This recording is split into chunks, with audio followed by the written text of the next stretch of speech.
اسلامی سال کا دوسرا مہینہ صفر شروع ہو چکا ہے۔ یہ مہینہ حضرت محمد صلی اللہ علیہ وسلم کی آمد سے قبل زمانہ جاہلیت سے ہی منحوس آسمانوں سے بلائیں اترنے والا اور آفتیں نازل ہونے والا مہینہ سمجھا جاتا تھا۔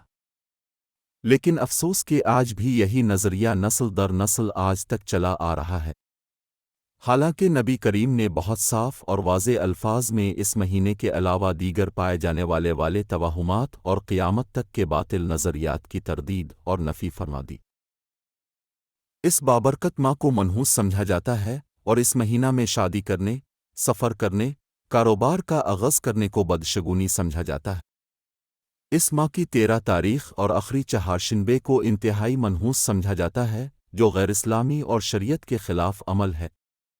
بعض لوگ ماہ صفر میں شادی بیاہ کوئی خوشی کا کام کرنے سے پرہیز کرتے ہیں، حالانکہ اسمان صفر المظفر سن 7 ہجری میں حضور نبی کریم صلی اللہ علیہ وسلم نے ام المومنین حضرت سیدہ صفیہ رضی اللہ تعالی عنہا سے شادی فرمائی تھی۔ ناظرین، آپ سوچئے، اگر ماہ صفر میں شادی کرنا منحوس ہوتا تو نبی کریم اس ماہ میں کیوں شادی فرماتے؟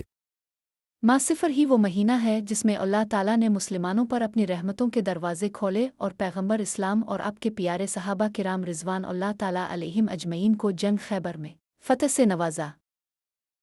اس طرح کے عقائد سے آپ کا ایمان اور اللہ پر کامل و اکمل یقین خطرے میں پڑ جاتا ہے۔ اس طرح کے عقائد کو چھوڑ کر اللہ کی رسی کو مضبوطی سے تھام لو۔ اپنے رشتہ داروں اور دوستوں کو بھی ان عقائد سے دور رکھوں۔ مزید اس طرح کی ویڈیوز دیکھنے کے لیے دکن فائلز کے یوٹیوب چینل کو سبسکرائب اور فیس بک پیج کو لائک کریں۔ اردو کے فروغ کے لیے ویڈیو کو اپنے دوستوں کے ساتھ شیئر کریں۔